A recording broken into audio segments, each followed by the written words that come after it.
Imagine standing on a tropical beach, the waves lapping gently at your feet, but all around you, chaos reigns. The year is 1944, and the Pacific War has reached a critical moment. For years, the Japanese Empire had spread across the islands of the Pacific, creating a formidable barrier to the Allied forces. But now, a massive, coordinated assault is underway. Forces are landing on Saipan, Tinian, and Guam, 3 islands that will prove pivotal in turning the tide of the war. The beaches are a storm of motion and sound. Amphibious landing crafts are disgorging soldiers onto the sand while naval ships offshore bombard enemy positions, sending smoke and fire into the sky. Behind every hill and under every palm, Japanese defenders are entrenched, ready to resist at any cost. This is not just a battle. It is a test of courage, strategy, and sheer determination. The soldiers stepping onto these shores know the stakes. Every inch they gain brings the Allies closer to Japan's heartland, and every setback could prolong the war. But the story of the Marianas is more than just the clash of armies. It is a tale of planning and coordination on an unprecedented scale. Army, Navy, Marine Corps, and Coast Guard units must work seamlessly together, each understanding the role they play in the larger mission. Air support is crucial, providing cover and precision strikes to ensure that ground forces can advance. Every movement is calculated, yet unpredictable events are sudden ambush, a hidden pillbox. The treacherous terrain can change the outcome in an instant. As the battle rages, individual acts of bravery emerge. Soldiers carry wounded comrades across exposed beaches. Medics risk their lives to tend to the injured, and small units push forward despite overwhelming odds. The determination of these men and women on the front lines embodies the resilience and resourcefulness that defined the Allied war effort. Each captured hill, each secured airfield, and each gained foothold represents not just a tactical victory but a step closer to ending a conflict that has consumed millions of lives across the globe. And while the focus often rests on the front lines, it is important to remember that victory is built by countless others behind the scenes. Supply chains, intelligence units, engineers, and planners all contribute to the success of the mission. The Marianas Campaign is a perfect example of how coordination, strategy, and teamwork on and off the battlefield can achieve what seems impossible. In today's video, we will journey through this remarkable chapter of World War II. You will witness the courage, the strategy, and the determination that defined the Battle of the Marianas. From the storming of beaches to the fierce interior fighting and the capture of critical airfields, this story is a testament to human resilience in the face of unimaginable challenges. If you enjoy exploring history in vivid detail, do not forget to like this video and subscribe to our channel for more stories that bring the past to life. Hit the notification bell so you never miss an episode.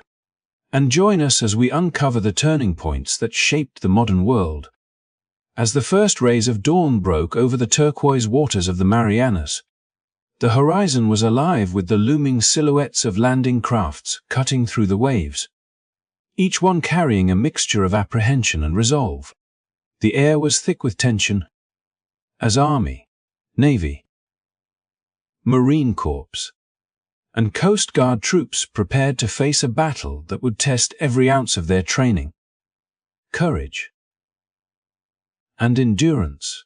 These men and women were not only confronting the natural challenges of beaches strewn with coral reefs and treacherous tides, but were also heading straight into a carefully fortified enemy defense, where every bunker, trench, and concealed machine gun nest had been designed to slow, disrupt, and repel the invading forces. The coordinated assault was unlike anything the Pacific had seen before, and the stakes could not have been higher, for the outcome of this campaign would bring the Allies within striking distance of Japan itself. From the very first moments ashore, The soldiers were immersed in a chaotic symphony of battle. Naval bombardments thundered from offshore, shaking the sand beneath their feet as the pounding of artillery echoed through the coastline, sending plumes of smoke and fragments of sand and debris into the air. The roar of fighter planes overhead, strafing enemy positions with relentless precision, was joined by the shouts of commanders attempting to organize their units under fire. Each soldier had to learn quickly that survival and success depended not only on their own courage but on their ability to trust the person next to them. To move as a single unit in a carefully choreographed dance amid the chaos. Crossing the beaches was an ordeal in itself. Obstacles of barbed wire and spiked barricades created treacherous paths, while hidden mines and sudden enemy fire made every step a calculated risk. Soldiers had to adjust on the fly, using whatever cover they could find, sometimes diving into shallow craters or behind overturned landing crafts, their adrenaline heightened by the relentless pace of the assault. Beyond the beaches, the landscape of Saipan, Tinian, and Guam revealed another layer of difficulty, as dense jungles and rugged hills became a deadly playground for defenders who knew the terrain intimately. The Japanese troops had converted natural features into strongholds, creating hidden positions that could unleash a torrent of fire on advancing forces at a moment's notice. The Marines and Army units moving through the underbrush were constantly on edge, scanning the foliage for movement, listening for the faint crackle of rifles, and anticipating the sudden appearance of enemy snipers. Jungle warfare demanded a combination of patience, sharp instincts, and tactical improvisation. Units had to navigate narrow paths while maintaining communication with flanking teams, all the while coordinating artillery support that sometimes had to be delivered with split-second timing to prevent friendly fire incidents. Engineers worked tirelessly to clear obstacles and rig temporary bridges, often under direct fire, demonstrating the essential role of ingenuity and skill in the heat of combat. As troops advanced into fortified positions, the true intensity of the Marianas Campaign became apparent. The defenders had dug deep into the hills and cliffs, constructing bunkers reinforced with concrete, caves camouflaged to blend seamlessly with the environment, and pillboxes positioned to provide overlapping fields of fire. Flamethrower units were called upon to neutralize these strongholds, moving with measured precision and courage into the jaws of danger to create openings for infantry units. The teamwork between tanks, infantry, and artillery became a lifeline, as armored units provided mobile cover and firepower while foot soldiers cleared enemy positions and secured key points of advancement. Yet, the enemy's determination was formidable, with counterattacks launched during the night, often catching small units off guard and forcing them into desperate defensive maneuvers. Every encounter was a lesson in adaptability, as soldiers learned to anticipate tactics, exploit weaknesses, and maintain morale despite the relentless stress of combat. Amid the intensity of battle, personal stories of resilience and bravery emerged, adding a human dimension to the conflict. Medics moved courageously from one injured soldier to another, exposing themselves to enemy fire to provide life-saving care, while engineers and signalers improvised solutions to maintain communication lines and coordinate artillery support. The bonds forged in these harrowing moments were unbreakable, as trust and mutual reliance became the foundation for survival. Letters sent back home, often describing only fragments of the experience, revealed the inner struggle of those involved, fear tempered by determination, exhaustion countered by an unwavering commitment to duty, and the ever-present hope that their efforts would shorten the war and save countless lives. These narratives of courage and tenacity were mirrored not just in individual actions but in the synchronized efforts of entire battalions, where every movement, every decision, and every calculated risk contributed to the larger mission. The Marianas Campaign also highlighted the importance of strategic foresight, as every landing and every maneuver was part of a meticulously planned operation designed to achieve multiple objectives simultaneously. capturing airfields, securing supply routes, and eliminating fortified positions were not isolated tasks. They were interconnected efforts that required constant adaptation in response to unfolding events. Leaders had to balance aggression with caution, pushing their forces forward while mitigating losses, and ensuring that the momentum of the offensive was sustained. This interplay of strategy and execution transformed the islands into a complex theater, where success depended on the seamless integration of leadership, skill, and courage. Through beaches pounded by artillery, jungles teeming with hidden threats, and bunkers resisting even the most determined assaults, the U.S. forces pressed forward, demonstrating extraordinary resilience and coordination. Each day of combat reinforced lessons in adaptability, teamwork, and perseverance, revealing that victory was not simply a product of strength or firepower, but of the capacity to endure, to innovate under pressure, and to maintain focus amid chaos. As the campaign progressed, the Marianas became more than a series of islands. They became a crucible in which strategy, courage, and human determination were tested to their limits, and through which the Allies gained a decisive advantage that would reverberate across the Pacific. This story of relentless determination and coordinated action serves as a vivid reminder of what can be achieved when individuals and units work together under extraordinary circumstances. And it is a testament to the courage and skill of those who faced unimaginable challenges to secure a turning point in history. After weeks of relentless fighting on the beaches and through the dense jungles of Saipan, the soldiers, sailors, and airmen of the Allied forces finally began to see the fruits of their determination as strategic objectives started to come into focus. Among the most critical of these objectives were the airfields that had been carefully constructed and fiercely defended by the Japanese. For they represented far more than mere strips of land. They were gateways to air superiority in the Pacific and, ultimately, a path closer to Japan itself. Securing Haslito Field on Saipan and the expansive Tinian airfield became an operation of monumental significance. A campaign within the campaign, where success would exponentially increase the reach and effectiveness of American air power. The ground forces pressed forward under constant threat, pushing through obstacles, clearing bunkers, and neutralizing entrenched enemy positions, knowing that each yard gained would allow fighter planes and bombers to strike further and with greater precision. The weight of this responsibility was not lost on the soldiers, who understood that control of the airfields meant not only tactical advantage but a tangible step toward ending a war that had consumed lives across the globe. The moment of securing Haslito Field was both triumphant and sobering, as the combat-weary troops finally stood on the strip of land that had been at the heart of months of planning and weeks of combat. The field itself bore the scars of pre-invasion bombardments and the hurried retreat of Japanese forces. Yet it was intact enough to accommodate American aircraft. The significance of the airfield was immediately apparent. Once operational, it would allow for the deployment of fighters and bombers capable of reaching targets across the Pacific, providing support to advancing ground forces and disrupting enemy supply lines.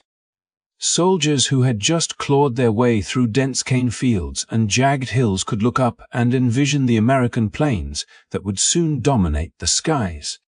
A symbol of progress and a testament to the careful coordination between land, sea, and air units. Engineers worked tirelessly to repair runways, remove obstacles, and prepare the airfield for immediate use, all while remaining vigilant against potential enemy counterattacks. Every task performed on Haslito Field was infused with urgency, knowing that the sooner the airfield became operational, the more decisive the Allied offensive would be. Meanwhile, on Tinian, the capture of its sprawling airfield represented an even greater strategic prize. The island's flat terrain and extensive runway system offered the Allies an unparalleled base from which to launch sustained bombing operations against the Japanese home islands. As troops secured the perimeter, clearing defensive positions and ensuring that no pockets of resistance remained, the scale of the operation's potential impact became clear. Air planners could now envisage long-range bombing missions that would directly threaten the enemy's industrial centers and military infrastructure, shifting the momentum of the Pacific War in favor of the Allies. The soldiers on the ground could feel the weight of history in their boots, knowing that their efforts would empower airmen to extend the reach of Allied firepower thousands of miles into enemy territory, a capability that had previously been limited by distance and logistical constraints. The success of these airfield operations also highlighted the extraordinary coordination and versatility of the Allied forces. Infantry units worked hand in hand with engineers to clear obstacles and secure landing zones, while artillery units provided suppressive fire to protect construction teams. The Navy and Coast Guard ensured that reinforcements and supplies reached the front lines despite treacherous waters and enemy interference, and air reconnaissance provided real-time intelligence to anticipate any Japanese countermeasures.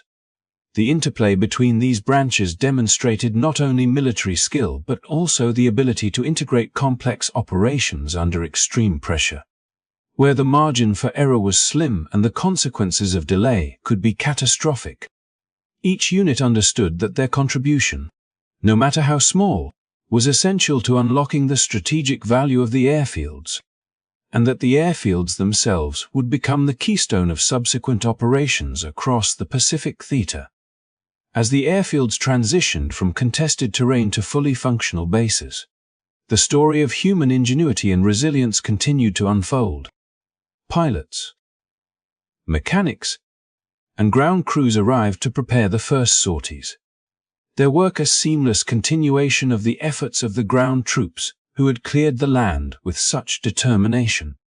Every runway repaired, every piece of equipment positioned, and every aircraft fueled and armed was a testament to the collaboration that had made the capture possible. The planes that would soon take off carried not only bombs and ammunition, but also the aspirations of a world seeking to end a conflict defined by unprecedented scale and devastation. The psychological impact of these victories was equally profound. Soldiers, sailors, and civilians alike could now visualize a future in which American air power reached the heart of the enemy's territory. A vision that fueled morale and reinforced the belief that the sacrifices of the Marianas Campaign were paving the way for the end of the war. The capture of Haslito Field and Tinian Airfield also revealed the broader strategic philosophy of the Allied forces, emphasizing mobility, flexibility, and the integration of multiple branches of service to achieve decisive objectives. Rather than focusing solely on territorial gains, the campaign prioritized assets that could multiply the effectiveness of future operations, ensuring that every effort on the ground translated into far-reaching advantages in the air and at sea. This approach required careful planning, rapid adaptation to unforeseen challenges, and a willingness to act decisively under fire, qualities that were embodied in every soldier, engineer, and airmen contributing to the mission. The success of these operations created a blueprint for subsequent campaigns, illustrating how strategic foresight, combined with courage and technical expertise, could transform individual victories into a broader momentum that would shape the course of the Pacific War. Through weeks of relentless effort,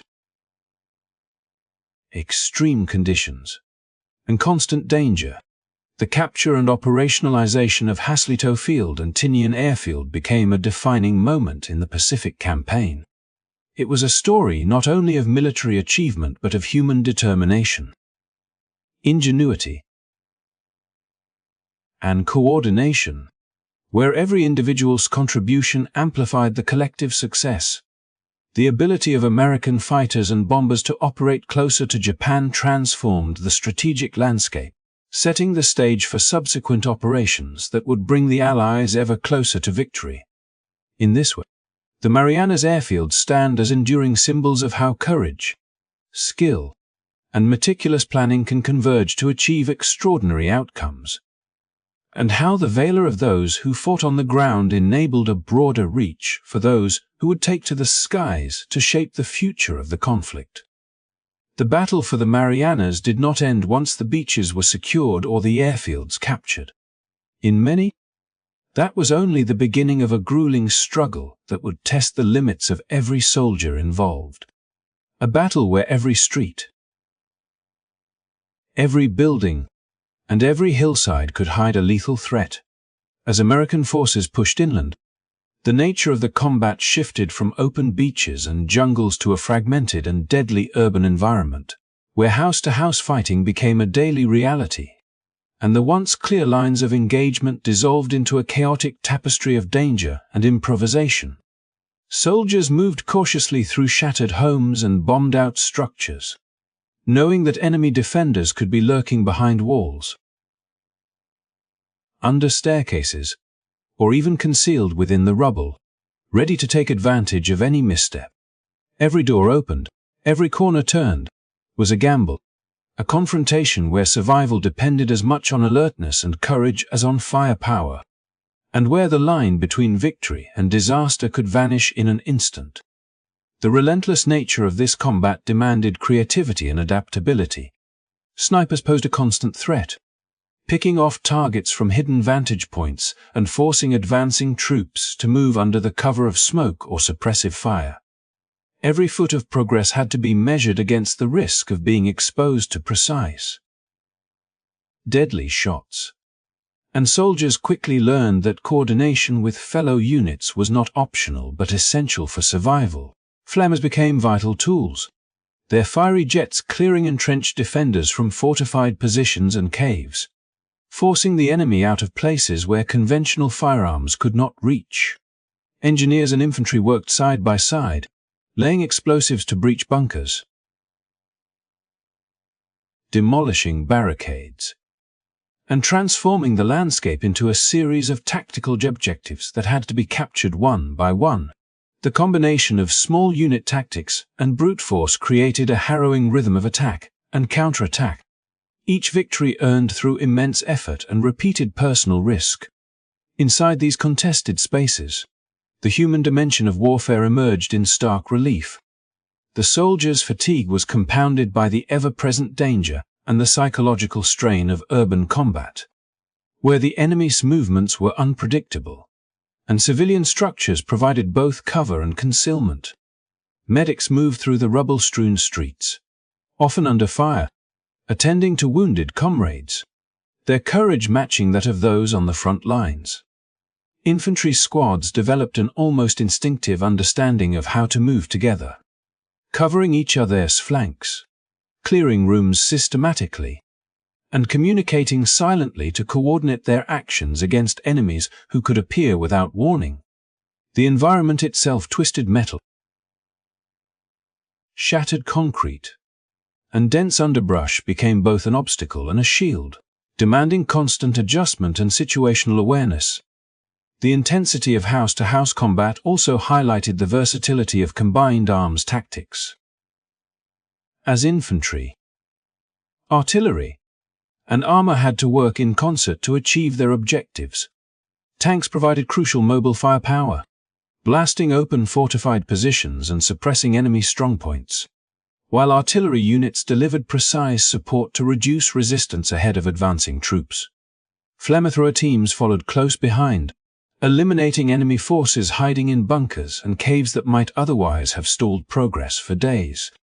Each maneuver was the result of careful planning and split-second decision-making, with soldiers relying on training, intuition, and the experience of those who had fought through similar conditions earlier in the campaign. Coordination between units was not merely a tactical advantage, it was often the difference between life and death, and the cumulative effect of these efforts gradually turned the tide of the struggle. Securing neighborhoods, villages, and ultimately entire sectors of the islands. Even as soldiers confronted the immediate dangers of combat, they were acutely aware of the broader strategic significance of their efforts. Each block cleared and each bunker neutralized contributed directly to the operational goals of the campaign. Securing airfields, maintaining supply lines, and establishing positions from which further advances could be launched. The Marianas were not just a series of islands but a pivotal stepping stone toward Japan itself, and the grueling, ground-level battles that raged through towns and villages were as critical to victory as the naval bombardments and air strikes that had preceded them. This understanding imbued the troops with a sense of purpose, reinforcing the connection between the individual struggle in each house and the overarching objective of ending the war and restoring stability to the Pacific. Amid the chaos, stories of bravery and resilience emerged that would become legendary. Smalls faced overwhelming odds, using ingenuity and teamwork to neutralize fortified positions, rescue trapped comrades, and maintain momentum despite exhaustion and constant danger. The psychological and physical demands of close-quarters combat forged bonds among soldiers that were unbreakable, as reliance on one another became the cornerstone of survival, even in moments of extreme stress. Discipline, training, and quick thinking allowed units to adapt to rapidly changing circumstances. Whether confronting a sniper in a shattered building, breaching a reinforced bunker, or navigating streets laced with hidden explosives, each success, no matter how small, contributed to a larger tapestry of victory that was built not through grand maneuvers alone, but through countless individual acts of courage and determination. The Marianas Campaign thus stands as a vivid illustration of the brutal nature of island warfare, where terrain, fortifications, and tenacious defenders created conditions that tested every skill, every decision, and every ounce of courage a soldier possessed. House-to-house fighting, sniper threats, flamethrowers, and bunker assaults were not just isolated events but interconnected elements of a complex struggle that demanded coordination, perseverance, and adaptability. The experience of these battles emphasized that victory in the Pacific required not only superior firepower and planning but also the resilience, ingenuity, and determination of the men and women who fought relentlessly in the most challenging conditions imaginable. Through this crucible of combat, the Allied forces demonstrated the capacity to overcome extreme adversity, laying the groundwork for strategic advances that would ultimately bring the war closer to its decisive conclusion. As the battle for the Marianas raged across beaches, jungles, and shattered towns, the experiences of the native inhabitants of Saipan, Tinian, and Guam unfolded as a poignant and complex layer of the campaign, illustrating that the human dimension of war extended far beyond the soldiers engaged in combat. Civilians found themselves caught in the crossfire of a conflict that had transformed their homes into a battleground, and their responses varied widely, reflecting the intensity of fear, loyalty, and desperation that war imposes on those who are not trained to fight but must endure its consequences. Many of the islanders, recognizing the overwhelming force and determination of the Allied troops, chose to surrender, stepping forward from villages or emerging from hiding to signal their willingness to cooperate, providing guidance and intelligence that eased the progress of the American forces. Their knowledge of local terrain, hidden paths, and the location of remaining enemy positions proved invaluable, as soldiers relied on this insight to navigate the dense undergrowth, avoid ambushes, and reach strategic objectives more efficiently, demonstrating the essential role civilians played in shaping the flow of the campaign. Yet surrender was not a simple or uniform choice, for the presence of the Japanese forces had instilled deep fear and complex loyalties among the population. Some inhabitants remained loyal to the Japanese or were driven by fear of retribution, resisting the advancing Allied troops whenever possible, whether through hiding, providing intelligence to the enemy, or even taking up arms in desperate, often symbolic, acts of defiance. The consequences of resistance were immediate and brutal, as small pockets of civilian resistance could inadvertently endanger themselves and others. But they also underscored the agency of individuals in circumstances where choice was severely constrained.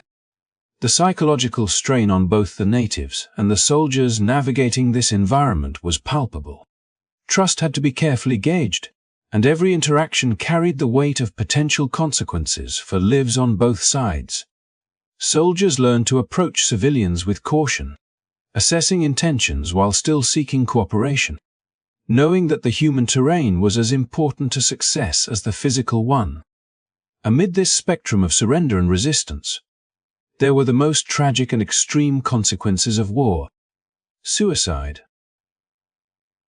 Some civilians, facing the terror of invasion and the collapse of their world, chose to end their own lives rather than endure capture or the unknown consequences of occupation.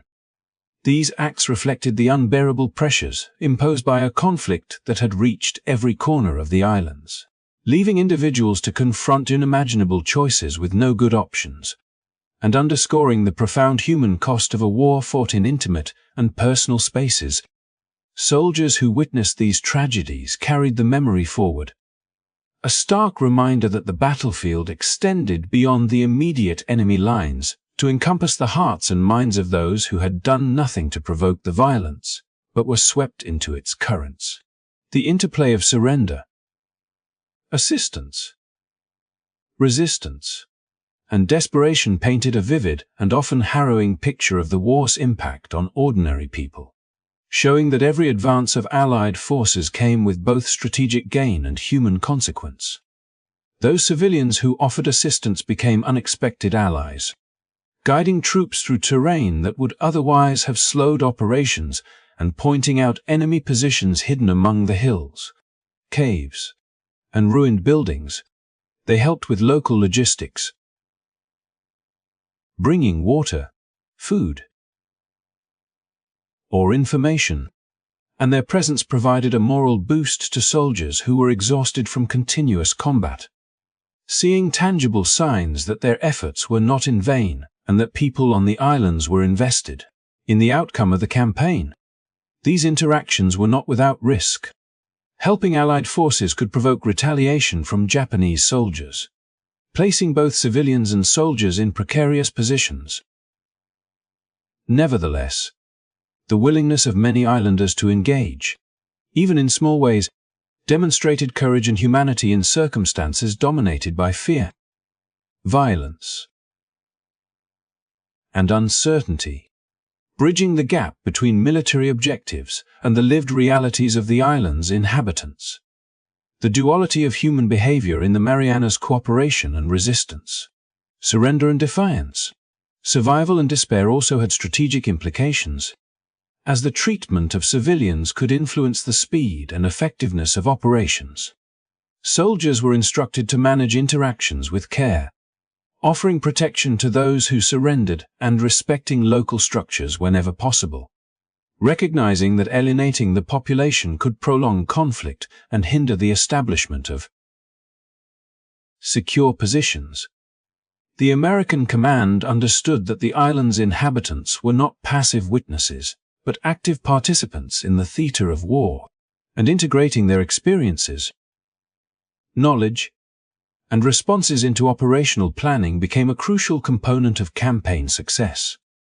As the conflict moved from beaches to towns, villages, and ultimately the interior, the civilians' experiences illuminated the moral and emotional complexities of warfare. Families were displaced,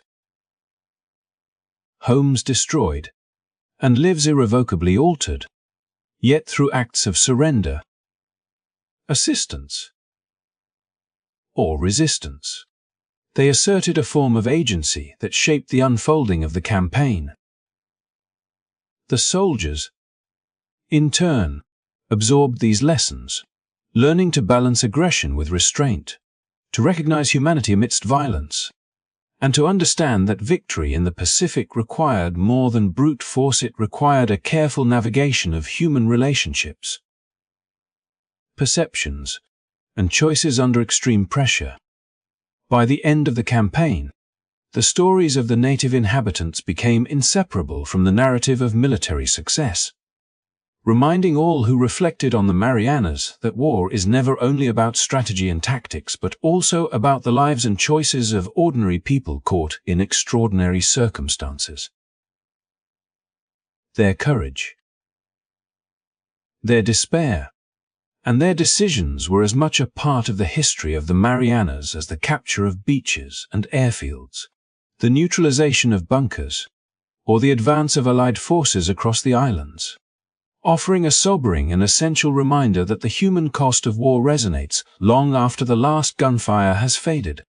In this way, the Marianas Campaign stands as a testament not only to military skill and coordination but also to the resilience, suffering, and agency of the civilians who lived through it, showing that every victory on the battlefield carries with it a weight far beyond the strategic or tactical, a weight borne by those whose lives were irrevocably changed by the tides of war. While battles raged across the Pacific, another front, equally crucial to victory, was unfolding thousands of miles away in the industrial heartlands of the United States, where cities like Youngstown, became hubs of relentless production that fueled the Allied war effort and transformed the lives of countless Americans, embedding them into the very machinery of global conflict. In the mills that stretched along the Mahoning River, molten iron and scrap metal were transformed into steel with a rhythm that was almost musical in its precision and intensity. As furnaces roared and cranes moved tons of raw material with a fluidity that belied their enormous weight, each ingot and slab destined to become a tank, a ship, a gun, or an essential component of infrastructure critical to the operations in the Pacific and beyond. The men and women who labored in these industrial centers were not mere cogs in a machine. They were the lifeblood of the war effort. Their skill, endurance, and coordination translating directly into the equipment and resources that sustained soldiers thousands of miles away on islands like Saipan, Tinian, and Guam. The transformation of raw ore into steel was a process that demanded both technical expertise and physical endurance, as workers navigated the heat of blast furnaces that reached thousands of degrees, monitored the flow of molten iron, and ensured that every chemical balance was precise, for even the slightest deviation could compromise the integrity of the steel and, by extension, the effectiveness of the tanks and ships being built. Each operator, from the men controlling the snort valves to those guiding massive ladles across the plant, contributed to a symphony of production in which timing, skill, and cooperation were everything, and where the output of one shift directly influenced the success of operations in distant theaters of war. Beyond the technical demands, these industrial centers became microcosms of society at work, with generations of families contributing to a shared purpose, immigrant communities forging new lives even as they became integral to the machinery of production, and labor unions negotiating the delicate balance between worker safety, productivity, and national necessity. The scale of the industrial effort was staggering, encompassing not only the steel mills but also assembly lines, machine shops, and fabrication plants, all working in concert to deliver tanks capable of traversing the rugged terrain of Pacific Islands, ships robust enough to withstand naval engagements, and artillery precise enough to support infantry in the brutal conditions of jungle and urban warfare. The meticulous planning that went into these production lines mirrored military operations, with engineers, foremen, and workers constantly adjusting schedules, refining processes, and innovating solutions to maximize efficiency without compromising quality. The interdependence of these industrial operations with the front lines became vividly apparent as the demands of the Marianas Campaign and subsequent operations closer to Japan required a steady flow of material, with every missed shipment or flawed component potentially delaying advances and increasing the risk to soldiers engaged in combat. In Youngstown, the connection between civilian industry and the battlefield was tangible and immediate, as the rhythm of life in the mills became a reflection of the urgency of the war itself. Workers who had once produced peacetime goods now found themselves forging instruments of victory, understanding that every ton of steel, every carefully shaped component, was a contribution to the safety and success of troops thousands of miles away. The experience fostered a sense of shared purpose and identity, where the labor of ordinary Americans became inseparable from the strategic objectives of the United States, and where the physical exertion and technical skill in a factory translated directly into the capacity to hold a beachhead, secure an airfield, or advance through fortified terrain. The production of steel and war material also catalyzed social transformation, as women entered the workforce in unprecedented numbers, taking on roles previously reserved for men and proving indispensable in maintaining output while men were deployed overseas. Communities rallied to support these efforts. Creating housing, transportation, and childcare solutions that enabled workers to focus on their critical tasks, while local governments, civic organizations, and employers coordinated to ensure that the human needs of laborers were met alongside the mechanical needs of production. Every innovation, every improvement in efficiency, and every act of individual skill contributed to a larger narrative in which civilian dedication and industrial capacity became a decisive element of military success. Moreover, the Youngstown mills were not merely sites of production but arenas where ingenuity and resilience were tested daily. Furnace operators, engineers, and laborers constantly monitored and adjusted complex systems, anticipating issues before they became crises, troubleshooting mechanical failures in real time, and maintaining a pace that matched the urgency of global events. The stress, heat, and physical demands were relentless, yet they were tempered by the knowledge that their work had direct consequences on the survival and effectiveness of soldiers facing sniper fire. Fortified bunkers, and jungle terrain in the Pacific, each ingot of steel, each precisely fabricated component, carried with it the sweat, expertise, and dedication of those who understood that the outcome of battles like the Marianas was intertwined with their own labor and discipline. This industrial output was also a testament to the scale and coordination of the American wartime economy, illustrating how entire cities could mobilize around a single purpose, harmonizing transportation networks, labor resources, and technological expertise to sustain operations across oceans and continents. The tanks that rolled onto beaches, the naval vessels that projected force across the Pacific, and the artillery that supported infantry were all products of a vast, interconnected system that blended human ingenuity, community cooperation, and mechanical precision into a coherent effort aimed at achieving victory. Through these mills and production centers, the abstract strategies of generals and admirals were translated into tangible tools that shaped the physical and tactical realities of warfare, demonstrating that the home front was as vital to the outcome of the conflict as any engagement on the battlefield. In reflecting on the role of industrial centers like Youngstown, it becomes clear that the story of the Marianas Campaign is inseparable from the story of American industry, where the courage and skill of workers turned raw materials into instruments of war, directly enabling the advances of soldiers on distant islands. The steel forged in these mills became more than metal.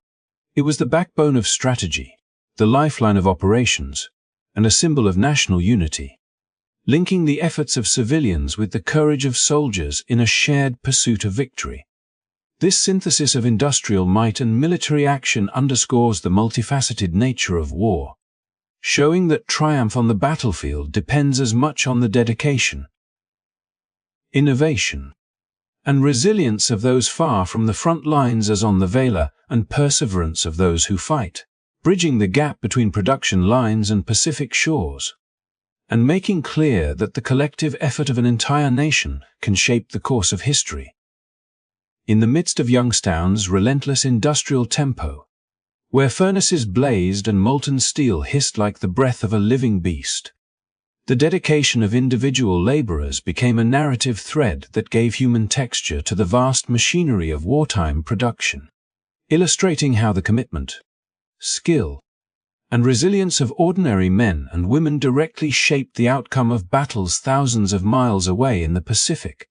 Among these workers were immigrant families who had journeyed to America seeking opportunity and stability, and locals whose roots in the region ran deep, each bringing a distinct blend of experience, expertise, and pride to the formidable task of transforming raw ore into the steel that would become tanks, ships, artillery, and the infrastructure vital to sustaining a global conflict.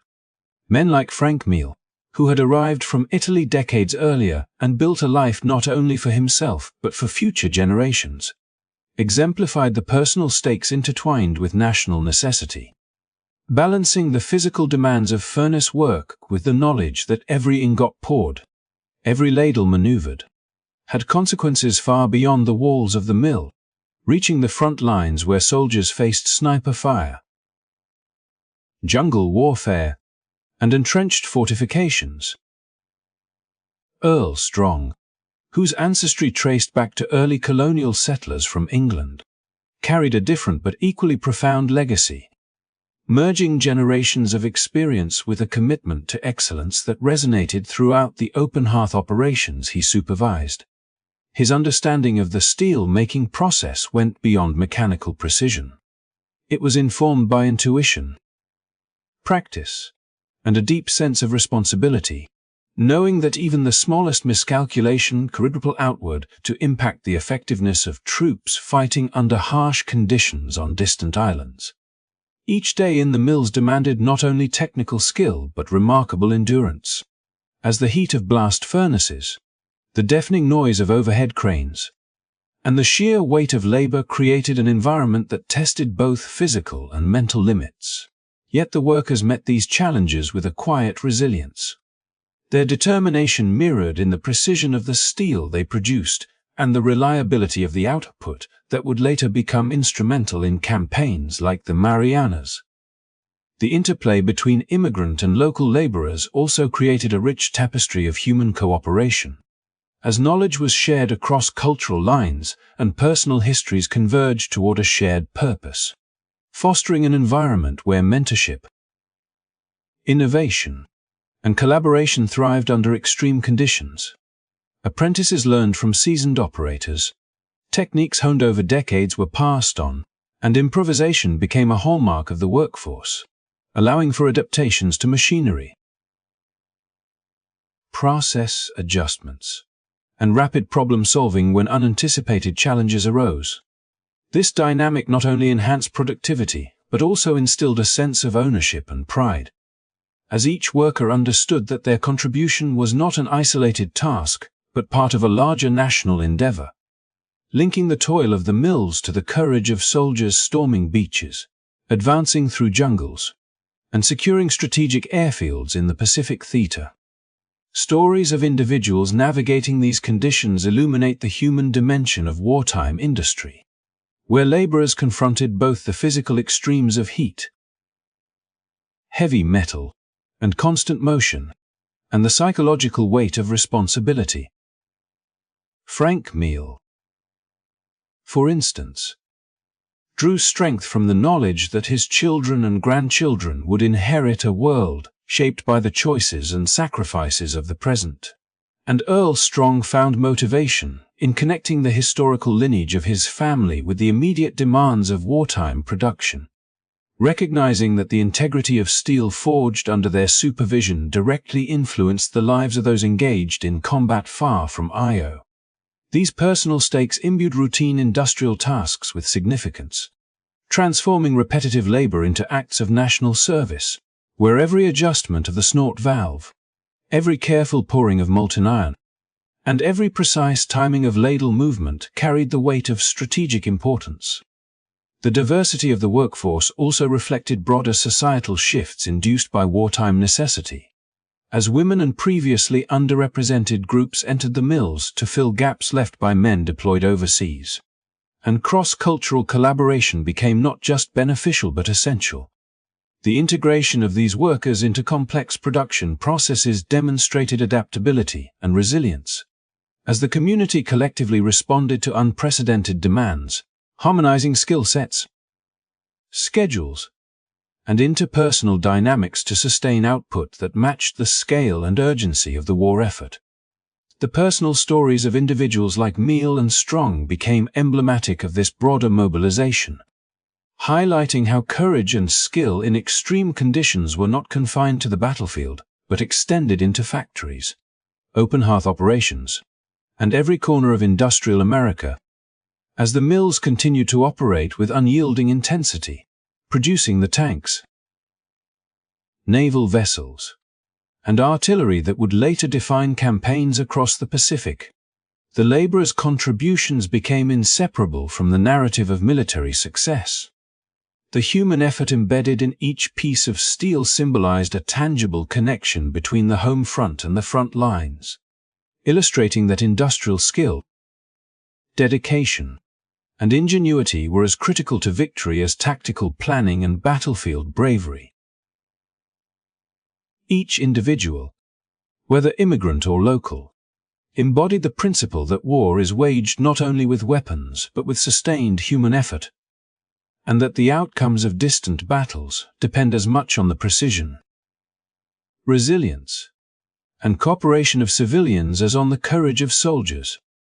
The extreme conditions under which these laborers worked also fostered innovation, as engineers and operators collaborated to improve efficiency, reduce waste, and enhance safety without sacrificing productivity, demonstrating that human intellect and adaptability were as vital as physical endurance.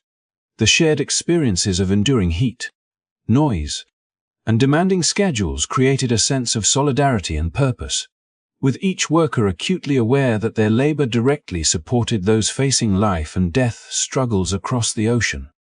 Through this lens, the story of Youngstown and its workforce becomes a vivid testament to the interconnectedness of human effort,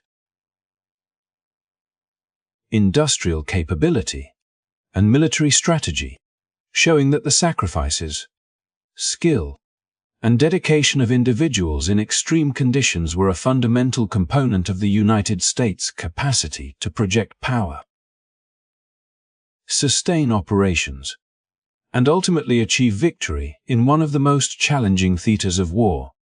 In reflecting on the lives of Frank Meal, Earl Strong, and countless others, it is clear that their labor was more than production. It was a narrative of commitment, skill, and resilience, a human heartbeat running through the massive machinery of wartime industry, ensuring that the tanks rolled, the ships sailed, and the artillery fired with precision.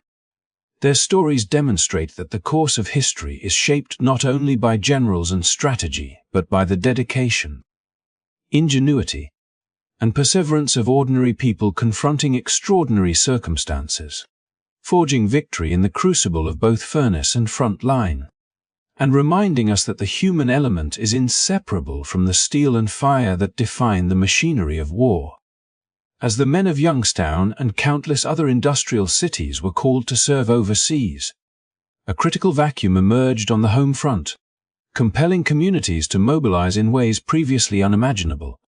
And it was in this moment that women stepped forward to take on roles that were once the exclusive domain of men. Transforming factories, steel mills, and assembly lines into theaters of unprecedented productivity and social change. In neighborhoods and civic halls, local committees coordinated outreach efforts, visiting homes, schools, and community centers to communicate the urgency of the national effort and the opportunities available to women, emphasizing not only the necessity of their labor, but also the pride and responsibility that came with contributing directly to the machinery of war. Pamphlets were distributed listing the variety of war-related jobs, from machine operation to chemical analysis, and local radio stations broadcast interviews with women already engaged in critical work, creating a network of awareness and encouragement that penetrated every corner of the city.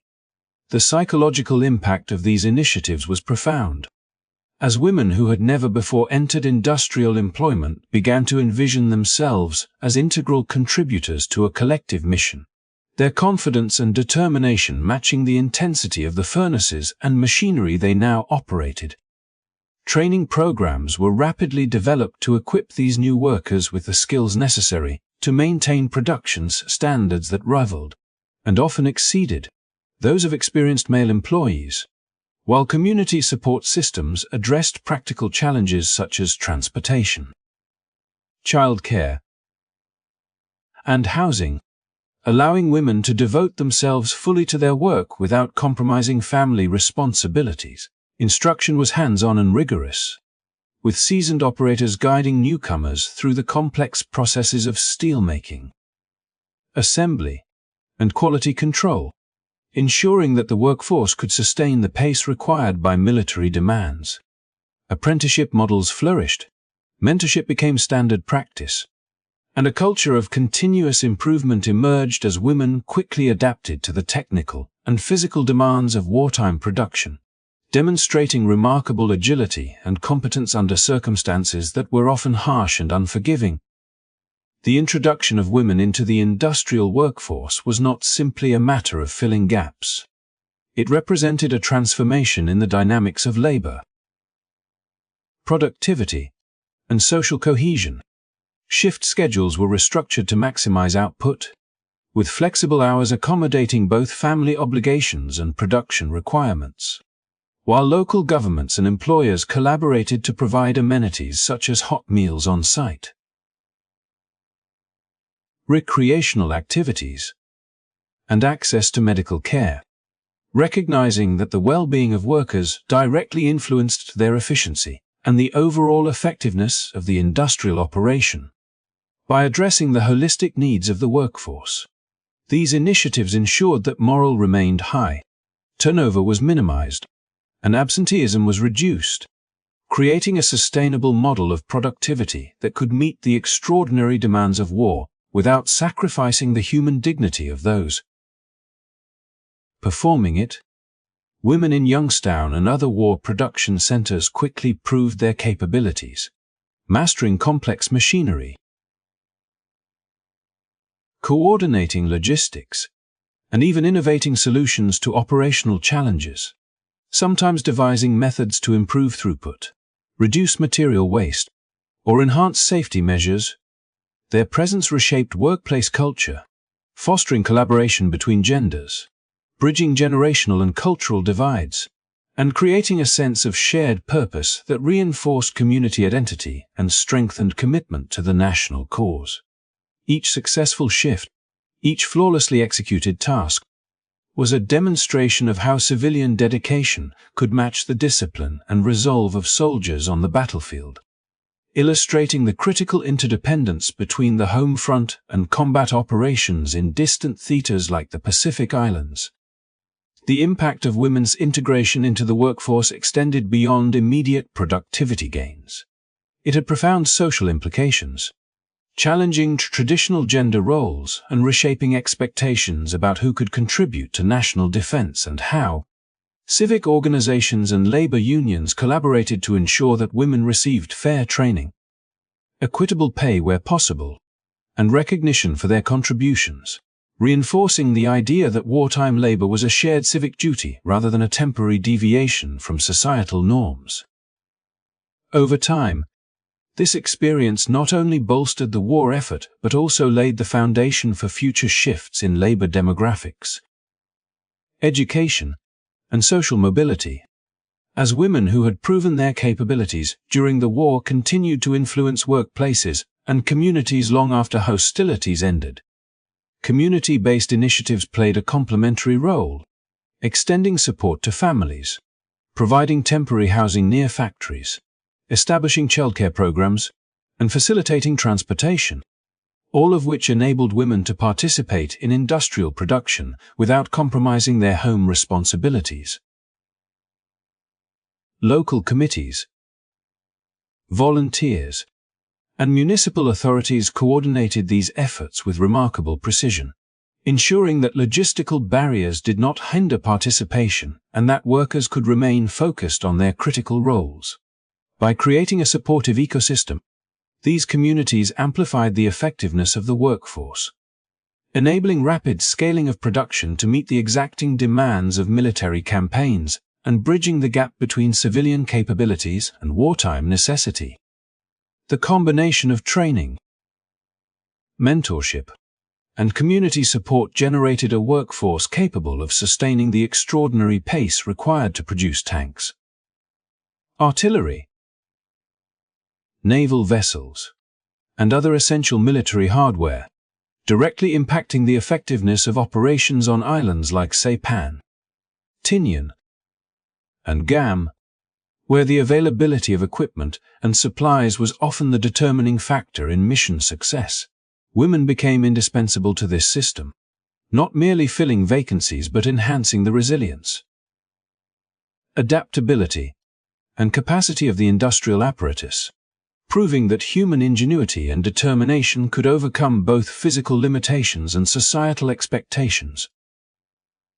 Ultimately, the integration of women into the wartime workforce demonstrates the power of collective action, foresight, and community mobilization, illustrating how coordinated efforts across training, support systems, and labor deployment can transform potential shortfalls into strategic advantages. It underscores the interconnection between the home front and the battlefield, showing that victory in combat is not only a function of tactical skill and bravery but also of the dedication, innovation, and resilience of those who sustain the machinery of war. Through their skill, adaptability, and unwavering commitment, these women became an essential component of the nation's capacity to project power, maintain production, and secure victory, highlighting that the human element, when fully mobilized and supported, is as decisive as any weapon on the battlefield, and that the shared efforts of a community can ripple across oceans to shape the course of history. In the heart of industrial America, cities like Dayton became epicenters of strategic organization and community mobilization, recognizing that the challenges of wartime production extended far beyond the factory floor and demanded a level of coordination and foresight that blurred the lines between civic responsibility, labor relations, and military necessity. And it was in this context that emergency committees and labor management collaborations emerged as pivotal mechanisms to ensure that both manpower and production quotas could be met with efficiency, equity, and sustainability. The situation was urgent, as thousands of men departed for service overseas. Essential industries risked severe disruption, and the absence of a coordinated response could imperil not only the national war effort, but also the economic stability and social cohesion of the community itself, creating a sense of shared responsibility that compelled city leaders, union representatives, business executives, and ordinary citizens to converge on practical solutions with unprecedented speed and precision. The emergency committees were not symbolic bodies. They operated as action-oriented task forces, charged with surveying local labor pools, identifying gaps in essential industries, and devising creative strategies to mobilize underutilized human resources, including women, retirees, and those previously employed in non-essential positions, all of whom could now contribute to critical war production if given proper guidance, training, and support. Each decision was data-driven yet infused with human understanding, as leaders recognized that productivity depended not only on the number of workers available, but also on their well-being, morale, and ability to adapt to rapidly changing industrial demands, and so initiatives were designed to balance efficiency with care, ensuring that workers were equipped, trained, and supported to sustain long hours under intense conditions without compromising safety or quality. Labor management committees complemented these emergency structures by fostering collaboration between the workforce and industrial leadership, creating forums where grievances, suggestions, and operational innovations could be discussed openly and addressed pragmatically, establishing trust in an environment where speed and precision were essential. These collaborations allowed for the establishment of self-imposed employment ceilings, careful allocation of labor according to skill and capacity, and adjustments to shift schedules that maximized output while respecting the limits of human endurance, reflecting a sophisticated understanding that successful production required negotiation, cooperation, and a sense of shared mission across hierarchical and cultural divides. By embedding these mechanisms into the local fabric of Dayton, the community created a self-regulating system in which labor shortages could be anticipated and mitigated, production targets could be met consistently, and workers felt valued as integral participants in the broader war effort rather than mere cogs in an impersonal industrial machine. The committees also leveraged community resources to enhance worker productivity, organizing programs to alleviate logistical and personal challenges that might otherwise hinder participation.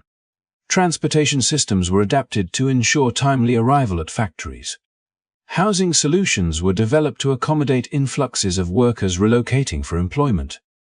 And childcare services were established to allow women to contribute without sacrificing family responsibilities, illustrating a holistic approach that recognized the interdependence of social infrastructure and industrial output. Public awareness campaigns further reinforced participation, with newspapers, radio broadcasts, and street-level outreach promoting opportunities for war work and celebrating the contributions of those who answered the call, creating a cultural ethos in which civic engagement, personal responsibility, and national service were seamlessly intertwined. Through these initiatives, Dayton became a model of wartime organizational ingenuity, demonstrating how local leadership could coordinate complex systems of manpower allocation, production scheduling, and workforce support to meet the extraordinary demands of global conflict. The community's proactive approach ensured that every available worker was effectively deployed, that industrial processes operated at peak efficiency, and that morale remained high even under the relentless pressure of sustained war production, proving that success on the battlefield relied as heavily on coordinated civilian effort as it did on military strategy and frontline heroism. Each shipment of tanks, ships, or artillery produced under these conditions was the tangible outcome of meticulous planning, negotiation, and community engagement, linking the efforts of Dayton's citizens directly to victories thousands of miles away in the Pacific Theater. The collaborative spirit extended beyond immediate production goals, fostering a culture of continuous improvement and shared responsibility that allowed problems to be identified and resolved quickly, whether through innovations in workflow, adjustments in staffing, or community support measures. Local leaders recognized that wartime demands were dynamic, requiring flexibility and adaptability, and the committee's ability to anticipate shifts in labor needs, retrain personnel, and deploy resources efficiently became a cornerstone of the city's resilience. By integrating labor and management perspectives, the city minimized conflicts, streamlined decision-making, and enhanced productivity, creating a model for other industrial centers facing similar pressures, and demonstrating that collaboration and foresight could transform potential crises into opportunities for innovation and achievement. Moreover, the experiences of Dayton's emergency committees and labor management collaborations highlighted the broader social implications of mobilized production, showing how strategic coordination could empower underrepresented groups, strengthen civic identity, and build a sense of shared purpose that transcended individual workplaces. Women entering the workforce, immigrants contributing specialized skills, and local citizens adapting to new industrial roles all participated in a collective narrative in which their contributions were recognized, valued, and integral to national success. This dynamic reinforced the principle that effective wartime production required not only technical proficiency, but also human engagement, mutual trust, and a willingness to adapt to unprecedented circumstances, underscoring the interconnectedness of community, industry, and military objectives. Ultimately, the story of Dayton exemplifies how proactive organization,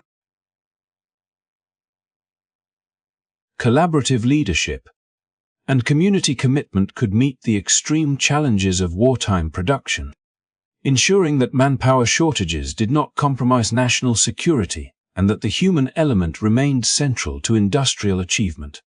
The city's experience demonstrates that victory in war depends not only on strategy, courage, and technology but also on the capacity of local communities to coordinate, innovate, and support their workforce with foresight and dedication, creating a seamless link between the efforts of civilians and the outcomes of combat operations. Through meticulous planning, cooperative engagement, and unwavering commitment, Dayton and cities like it ensured that the engines of production never faltered, proving that the human and organizational dimensions of the home front were as decisive to the war effort as the bravery of soldiers on distant shores, and that the legacy of these efforts continues to inform our understanding of resilience, coordination, and the power of community-driven action in times of extraordinary challenge. As we reflect on the monumental efforts that defined the Battle of the Marianas and the broader American war effort, it becomes clear that victory was never the result of a single act of bravery or a single technological advantage. Rather, it emerged from the intricate web of teamwork, resilience, innovation, and community engagement that connected soldiers on distant beaches with civilians in cities like Youngstown and Dayton, illustrating that war, while often portrayed as the domain of generals and frontline fighters, is ultimately a collective endeavor that requires the dedication and coordination of every individual committed to a shared goal. On the islands of Saipan, Tinian, and Guam, American troops faced obstacles that tested the limits of human endurance, from fortified enemy positions to treacherous jungle terrain, yet it was the collaboration of Army, Navy, Marine Corps, and Coast Guard personnel that allowed forces to push forward, coordinate assaults, and secure strategic objectives, highlighting that even in the chaos of combat, careful planning, mutual support, and shared determination could turn seemingly insurmountable challenges into achievable victories.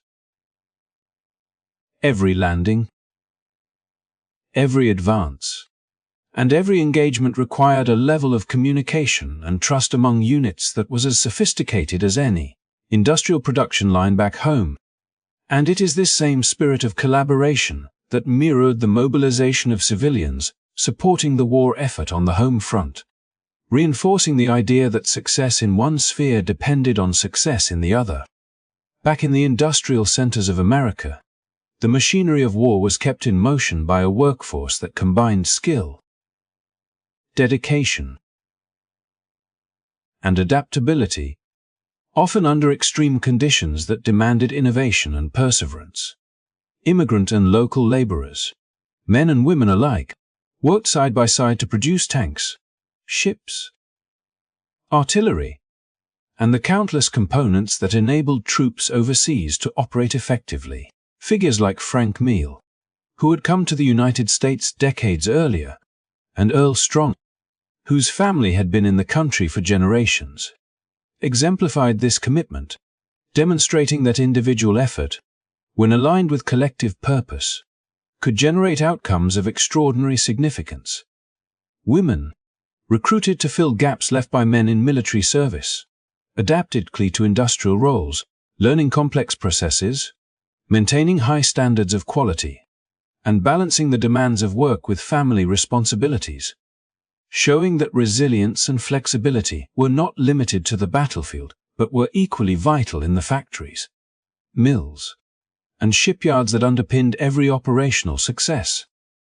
The community initiatives in cities like Dayton further illustrate that victory required more than individual talent. It demanded coordination, foresight, and a sense of shared responsibility. Emergency committees, labor management collaborations, and civic programs ensured that labor shortages were mitigated, production targets were met, and workers were supported in practical and meaningful ways.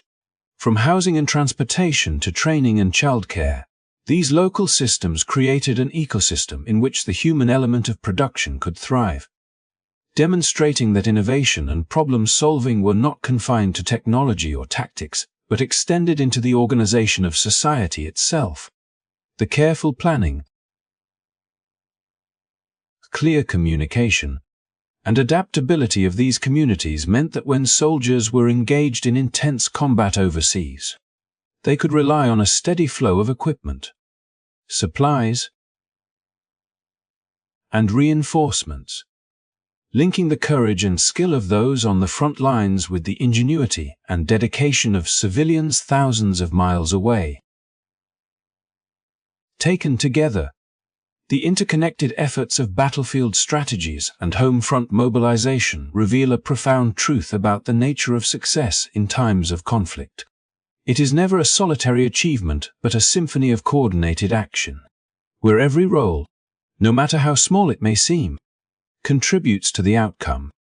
The bravery of the soldiers, the technical skill of the industrial workers, the leadership of community organizers, and the adaptability of civilians stepping into new roles all converged to create a force multiplier that amplified individual contributions into strategic victories. This synergy between the front lines and the home front underscores the importance of teamwork, resilience, and innovation, reminding us that the outcome of history is shaped not only by those who wield weapons but also by those who build, plan, and sustain the means of victory through collective effort and unwavering commitment.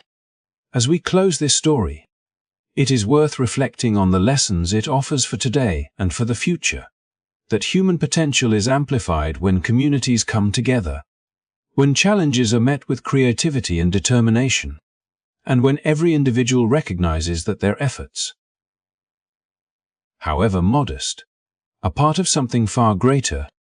The Battle of the Marianas and the broader wartime mobilizations stand as enduring examples of what can be achieved when courage, ingenuity, and cooperation intersect, proving that even in the darkest and most demanding circumstances, collective action, solidarity, and shared purpose can overcome obstacles that might otherwise seem insurmountable.